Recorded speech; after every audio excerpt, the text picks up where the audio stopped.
So I ask myself a simple question, a simple yes or no question, and that is, will this get me closer to the goal?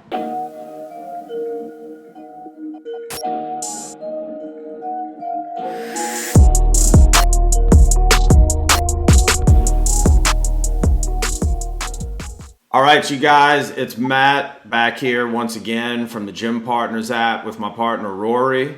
And we're lucky enough to have one of our very first Gym Partners users. His name's John Harsudas. And I'm going to go ahead and let the people hear from you, John. Give us a little bit of your background.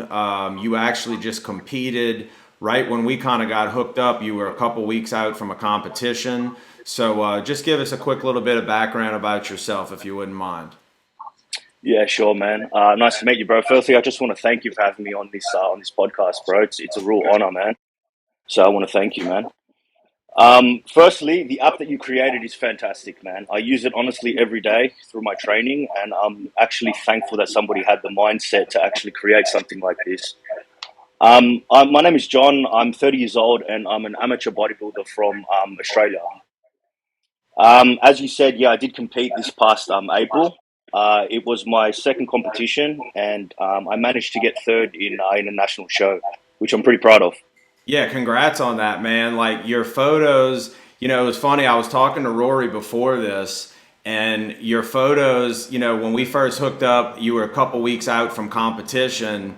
And it's been interesting watching you after that competition. Dude, you're monstrous. I didn't realize. Thank you, man. I appreciate that. When you're in competition shape like that, obviously you're dieting down, and I mean you've got the look of a pro bodybuilder, and you've got the look. But then it's been interesting to meet you kind of at that stage, and then I'm watching you on Instagram just get bigger and bigger each week. I'm like, dude, when is this guy gonna stop? He's huge. So Yeah, man. That's Thank you, bro. I appreciate that. So yeah, dude. First of all, thank you so much for the comments on the app. You may have heard the story with the interview we did with Leroy and Anth. I genuinely use the app myself every single time I work out. You'll be interested to know. I guess we'll kind of give it away here, but we're actually working on a new Leroy pack. We just got some new audio from those guys actually today, and looking forward to putting a new pack out there. So again, in the interest of keeping these things fairly short and digestible, I wanted to go right into it with you. And you mentioned actually that you're 30 years old. I'm glad you said that, because the demographic that we're noticing that's kind of gravitating toward what we're doing with the app is kind of in that range of people, 25, 30 up to about 45, 50 that are familiar with the obviously Blood and Guts, Dorian Yates, Leroy workout DVD. So one of the things I wanted to ask you just right off the bat, as far as your training philosophy, where would you say you fall in as far as, are you one of these lower rep, high weight guys, mid, rep weight guys? Where are you falling as far as your training methodology right now? As of now, I'm trying to implement the whole top set back off set. But growing up and training like within the garage and my early days, I would do a lot of volume because I would always think that more was best. But in this off season now, I'm really focusing on doing that, like focusing on getting to that top set and then having a back off set. So all the sets beforehand, we call them warm ups and all that. They don't really count towards the sets. So you're just priming yourself for that movement and then hitting that top set, man. Are you finding any difference there as far as your muscle growth, or even just on the recovery side of things? Are you finding anything better or worse as far as how you used to train as opposed to now kind of building up to this one top set? I would definitely say that back in the day when I would do higher volume, like I would be exhausted, I would feel exhausted, but I don't think I was gaining the muscle that I needed to gain.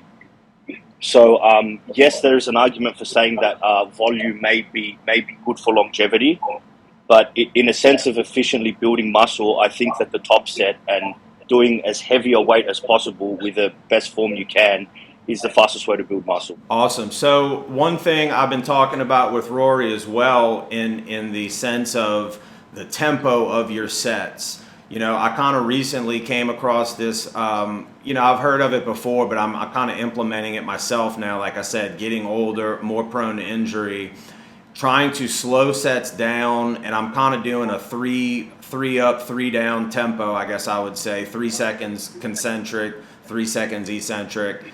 And I'm finding that even though I have to lower the weight, I'm still getting the same amount of soreness that I would normally feel the next day trying to do just as much weight as possible. So I guess for a more practical sense, what is the rep ranges you're trying to stick to for your top set and your back off set? Is there any kind of range there you're usually shooting for? Yeah. So generally the highest I would go on my top set would be 8 plus.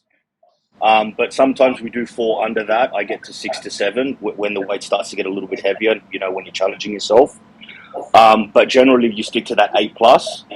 And for the back off set, man, I would try and do as many as I possibly can, bro. So that would range from 10 to 12 to 15 plus.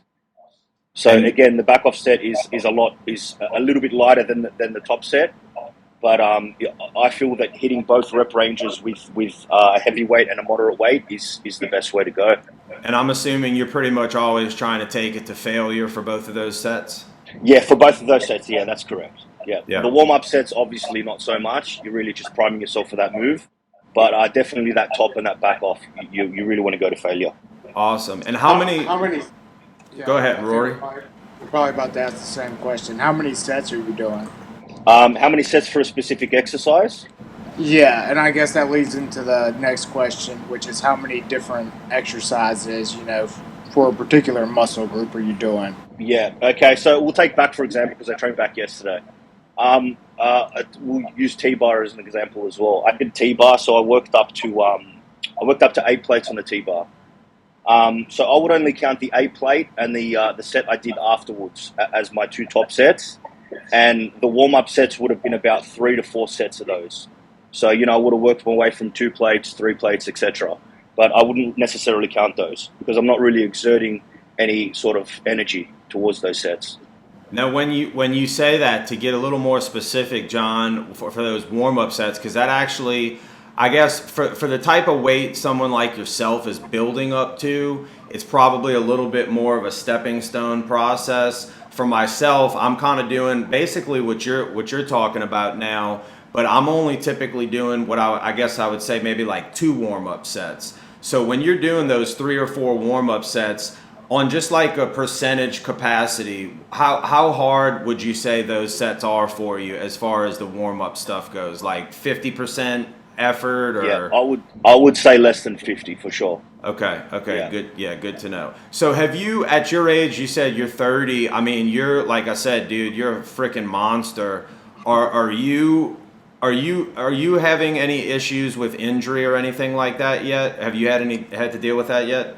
When I was a lot younger, man, between probably the ages of, say, 22 to 23, I was working a labor-intensive job, and doing both that and bodybuilding was very hard. But what I've noticed, man, when I do get injured, like I'll have a back injury, a hip injury, I become like a doctor in a sense, where I'm researching that, like how it happened and how I can prevent it. So all the injuries I've had, they've been very minor. I've done a little research on them, on how I can prevent them in the future. So for the past maybe 5 or 6 years, I have been injury-free, but I have had a few niggles, you know, as you do, elbow, hips, all that stuff. But it's nothing you can't work around. Yeah, awesome. So that's actually going to lead me into the next quick little bit I wanted to talk to you about. So it's my understanding from looking at your Instagram, are you still working or training out of an Anytime Fitness? Yes, man. I work through Anytime Fitness in Bass Hill and Chullora, and also in Metroflex in Australia, which is affiliated with the original Metroflex. That was a super interesting part of this when you had made the comment about using the app, because as I've told the story before, people will get sick of hearing it from me, but the inspiration for this was because I was working out at an Anytime Fitness, and it was not really like a super hardcore, you know, environment there. And, you know, no knock to Anytime Fitness. They're actually really nice gyms, and I think they're doing a great thing. But it's just, again, that mindset of when you're trying to go beyond just, you know, the normal kind of walk in and just get my steps in or something kind of a deal. And I was just blown away when I saw that Dorian Blood and Guts DVD. I was like, that's the mindset I need to be in every time, even if it is at an Anytime Fitness, you know, with the yoga moms over here stretching and the old man next to me waiting for the pec deck or something, you know. So I just thought that was interesting to kind of find another dude like yourself. I mean, you're all the way in Australia, we're here in America, but just someone else from all the way across the world that got that same kind of mindset thing. So I just, I thought that was super interesting. Let's I guess also, I didn't want to take too much time. I wanted to hear just your general overall methodology as far as your approach to training, because I'm super big into the, like I said, the longevity aspect, because Rory and I were also discussing with social media, we now have access. You know, back in the day, we had Encyclopedia of Bodybuilding, but that's all you saw of those guys. And now, all these years later, we're seeing people like Ronnie Coleman, you know, various other bodybuilders who are starting to kind of, you see the results of some of these, you know, I don't want to say they're right or wrong ways of doing things, but I'm very interested, is there a better, more efficient way to do this and have that longevity that some of these guys we see later on in life, they're starting to drop off? So do you have any other like kind of longevity tips, or, you know, just general gym tips, maybe frequency of the amount of times you work out during the week? And also I'd like to hear a little bit about your cardio routine and your cardio methodology, if you wouldn't mind. Yeah, sure, man. When it comes to kind of building muscle, to be honest, in my opinion, I believe everything works. But like with regards to volume and regards to like heavy training at that top set, I believe they all work. But when we're getting down to the nitty gritty and we ask ourselves what's more efficient, I do believe that Dorian Yates approach, you know, the Tom Platz approach, where you're giving it all to that set, and then you back off and you're lifting as much as you possibly can. I do believe that's the most efficient way to build muscle. But from, as you said, from a longevity standpoint, there's nothing wrong with doing volume. There isn't anything wrong with doing 3 or 4 sets with a certain amount of rep ranges, with a certain amount of weight, because we've seen it work for Jay Cutler. Jay Cutler didn't do what Ronnie Coleman did, use a little bit more higher volume, and it did work for him. So with regards to building muscle, I believe it's just a large experiment, man, and everything works. But you've got to find out, again, what works best for you. Yeah, and that's what, you know, consistency obviously is always the key with this whole thing. So that's super interesting, like to hear it from a dude like yourself who's competing. I think that's probably a much more open-minded approach, to be honest, that I've heard from someone such as yourself. You know, a lot of dudes get very focused on like, nope, this is the way so-and-so did it, so if I'm not doing it this way, I'm fucking up, you know what I mean? Like, it's not gonna work. So that's super cool to hear from someone like yourself that's actively competing. So real quick, what about your cardio? I'm on this big kick right now where I'm kind of just doing walking on an incline treadmill for most of my cardio. I used to do HIIT cardio back in the day, and again, that's kind of just all coming to this injury longevity thing. I'm trying to make myself last as long as possible. So what is some of preferred cardio methods or routines that you do? I would prefer actually walking outdoors. Again, from a mindset standpoint, I think you feel a lot better than you would if you're trapped in the gym, you know, walking on a treadmill. Currently, I'm not doing any cardio at the moment. I'm just starting off my off season, so I haven't introduced cardio as of yet. But I'm definitely, my preferred method would be outdoors, man. Anything outdoors.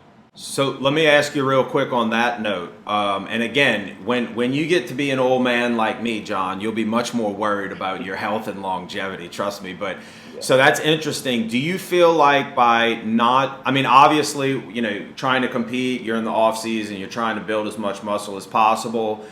Is there any thought in your mind right now? Because like I said, based on your answer about the training stuff, you seem very open-minded and like you're studying this, you know, this sport and what you're doing. Is there anything in your mind to, maybe I should do a little bit of cardio as far as just for keeping cardiovascular stuff, in tune? Or are you just strictly like, I need to build as much muscle, I need to conserve calories? Like, where do you stand with that right now? Currently I'm doing the whole bodybuilding approach where I have to conserve as much as possible, but I'm also taking those measures where I'm checking my blood pressure, checking my heart rate throughout the day. So I'm making sure that when I'm not doing cardio, I'm still on top of my heart health. But I do believe with longevity, man, cardio is important for your heart health, for general well-being, and I believe everybody should be doing it. Awesome stuff. Rory, did you have any other training questions? Because the last thing I wanted to move into was a little bit of diet. How often do you hit each muscle group per week? So do you do your, I'm going to hit chest twice per week, I'm going to hit back twice a week, or, how do you structure that? Yeah, so currently, man, I've only got one day off, which is Sunday. So I'm currently doing essentially push-pull legs. So my chest and shoulders will get hit twice, my back will get hit twice, and my legs actually 3 times because I'm doing them again on the Monday. But it's not a full; they're not a full leg session, so don't get too worried. Initially on the Monday it's just hamstrings, and then the Wednesday, Saturday will be 2 full leg sessions. Are you doing the same exercises on each day? So, chest one of the week, chest two of the week, are those the same exercises? They will be if not the same, they'll be very similar movements. So, for example, if it's not an incline barbell bench, it'll be incline dumbbells. Gotcha. So let me ask on that real quick, and we'll wrap up the training portion of this. When you're doing that, John, your recovery, that's one of the biggest things I'm finding as I get older. My recovery just, it seems like I stay sore, which, initially you feel good about. Like for me, I feel like, I hit it hard in the gym. But when you're doing that, amount of work during the week, are you actually going in still feeling a little bit sore session to session, and you're just kind of going powering through it? Or how is your recovery on that stuff? I managed to get physiotherapy once a week, so I'm definitely on top of that. I do stretch myself in the AM and in the PM, so I'm trying to keep that up as well. But generally, for the most part, between maybe day 5 or 6, I'll really start to feel it. But from days 1 to 4, I do generally feel pretty good in my training. So, but as far as just like muscle soreness, like the day after, the second day after soreness, are you experiencing that from the beginning of the week, and then when you hit chest for the second time, you're already recovered to where you're not really sore, feeling it anymore? Like, is that how quick your recovery is right now? I definitely do feel recovered. Yeah. Man, you young punks! I hate y'all. So look, I mean, an extra day off would definitely help. But I do feel that I'm still making progress and I'm still resting enough for the one day. So I'm keeping it as is for now. Yeah, that's awesome to hear, man. So again, we kind of wanted to approach these interviews with everyone as a kind of ongoing conversation. So we're going to kind of keep it just generally high level today. But we're definitely, would love to have you back and talk some more in depth on certain topics. But I wanted to do a quick little overview as far as just your general philosophy on diet, everything down to how you're maybe splitting up your macros, your caloric intake, if you wouldn't mind just, and obviously you're in off season right now, so it's going to be different than if you're, dieting for a show. But what is your general take as far as, how you're splitting up your macros to optimize, like you said, the most efficient way to build muscle? Where are you at with that? I'm a big believer in carbohydrates, man. I do believe that they're necessary for fueling those workouts. So generally, my carb intake will be very high. And I do suggest that for a lot of people who are into bodybuilding or are doing heavy training. So the carb source needs to be very high throughout the day.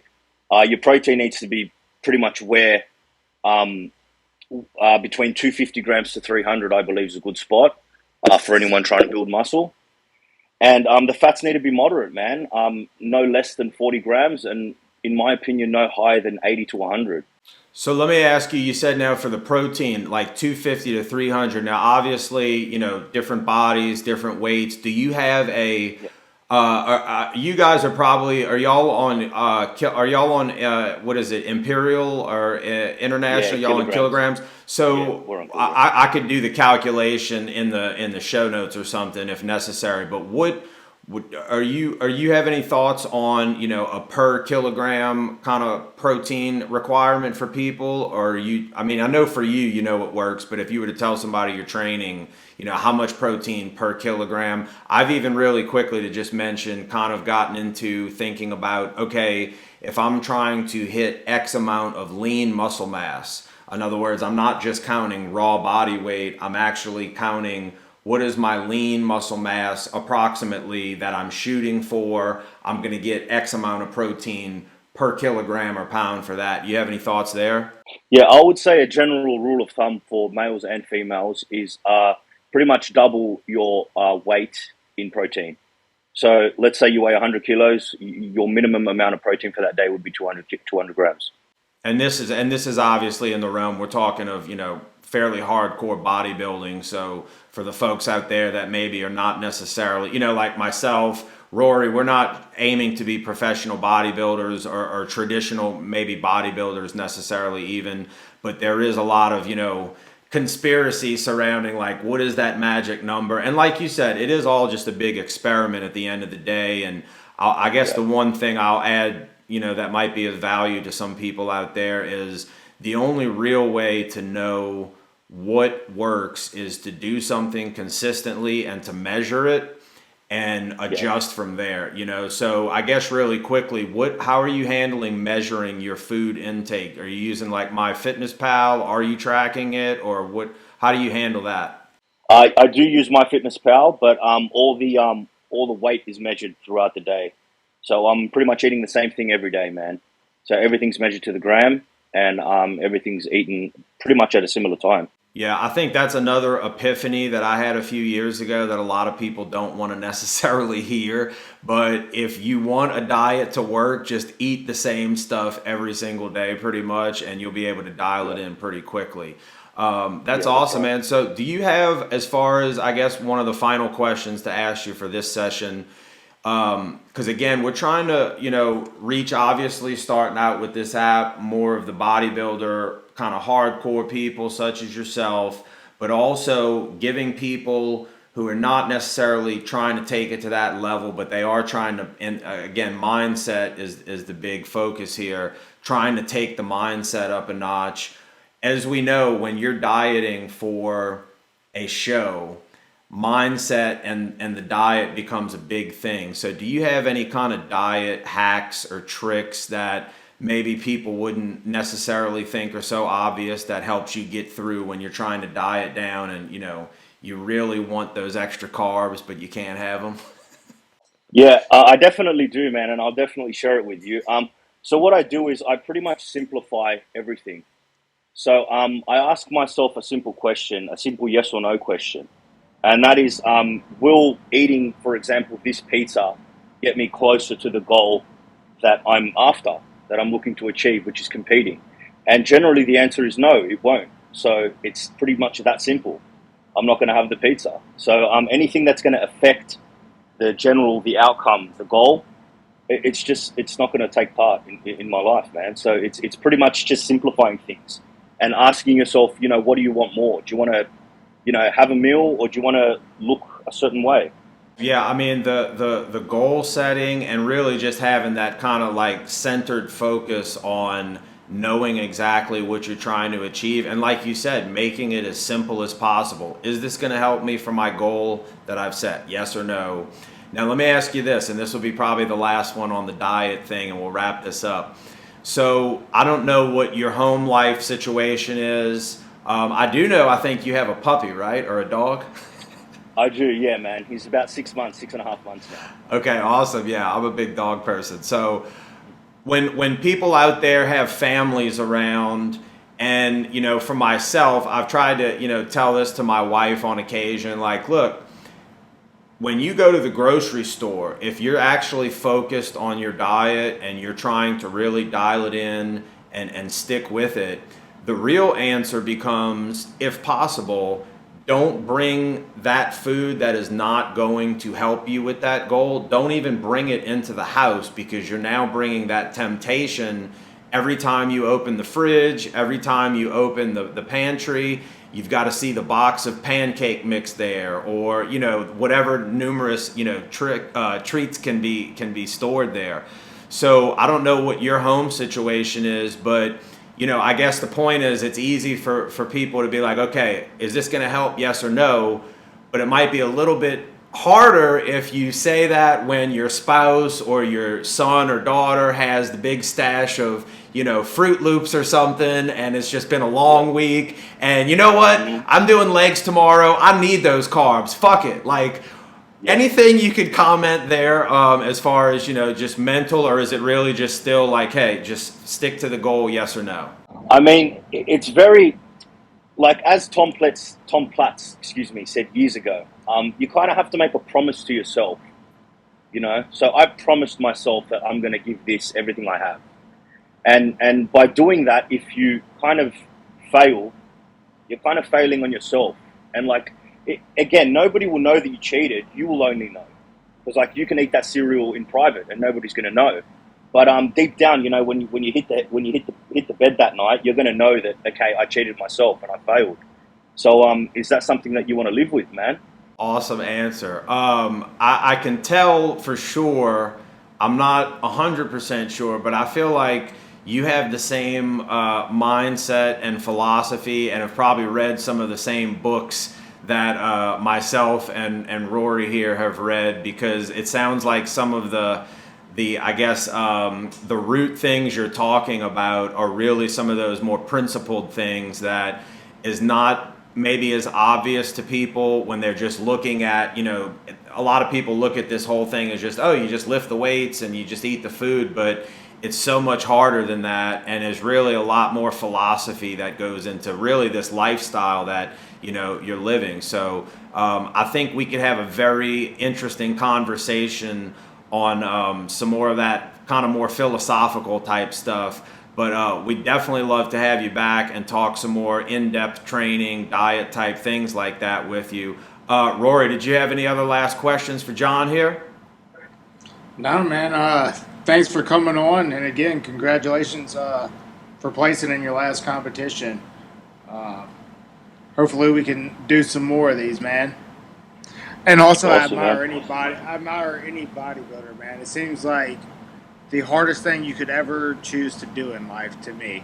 Like, we work out, but to me, to do it, 100% like you guys do is admirable, because it's 100% a lifestyle. So again, thanks for coming on, and congrats. Hopefully we can do it again soon. No worries, guys. Thank you very much. Thank you for having me on. I appreciate it. And hey, man, once again, thank you so much for using the app. Be on the lookout for a new pack. We've got some other trainers that we're trying to get on there as well. It means a lot, man, to hear somebody, like Rory said, living it and breathing it like yourself, actually enjoying and using and understanding what we were trying to achieve with this app. It's cool. It's like, you almost feel like one of these, like, I don't know, like pro level, like coaches or something, where you've given a tool to one of your players or your athletes, and you see them utilizing it and really getting something out of it. So that means a lot to hear that from you, and I'm glad that you are getting a lot out of it. And yeah, dude, I guess the final word, just to kind of piggyback what Rory was saying, he said something kind of profound a while back to me, which was, if you're a bodybuilder such as yourself, where you're actively competing, you're basically wearing that in front of everyone every day. Like, you can't just tell people, like you could tell somebody, oh, I'm a computer programmer, or I'm a pilot, and nobody would ever know. But if you tell somebody, yeah, I'm a competitive bodybuilder, you can't fake that. You know what I mean? So seeing someone such as yourself, like living it, breathing it, and like I said, getting something out of the Gym Partners app is really special, man. So we appreciate your time, and we're definitely going to do this again. So I'll be in touch with you. And yeah, dude, thanks so much for the time with us. Really appreciated it. Of course, man. Anytime. All righty, man. We'll have a good one, and we'll be in touch soon. Enjoy your day. We'll enjoy our sleep. Yeah, it's morning by him. All right. Have a good one, man. Later on. I'm going to go train, actually. That's right. All right. Well, have a good one, man. Take it easy.